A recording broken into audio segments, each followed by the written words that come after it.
Panic and tension gripped the Vishalgarh subdivision today following the mysterious demise of a commercial vehicle driver whose body was discovered right outside the Vishalgarh police station and the adjacent to fire service station.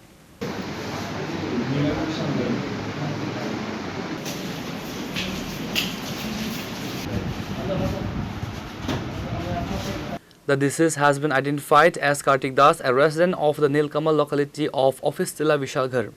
The Vishalgarh police have registered a case of unnatural demise and initiated a thorough investigation. Fire service থেকে একজন রোগী নিয়ে এসেছিল প্রাথমিক exam করে broad death দেখলাম। ওনার নাম কার্তিক দাস, বয়স আনুমানিক 50। রাস্তার পাশে ছিল, আমরা মৃত পেয়েছি। সেই অনুযায়ী আমরা আমাদের বিশালগড় পিএস থানাতে আমরা ইনফর্ম করেছি। কোন জায়গাতে বাড়ি ওনার? বাড়ি যা ইনফরমেশন পেয়েছি থানাবাবুদের কাছ থেকে, বাড়ি নীলকমল অফিস ছিল বিশালগড়। কি মনে হচ্ছে কি হতে পারে?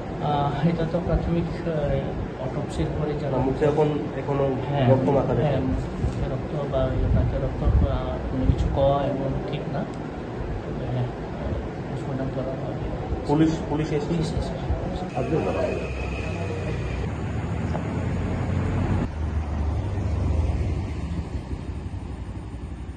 Bureau report Chini Khorang.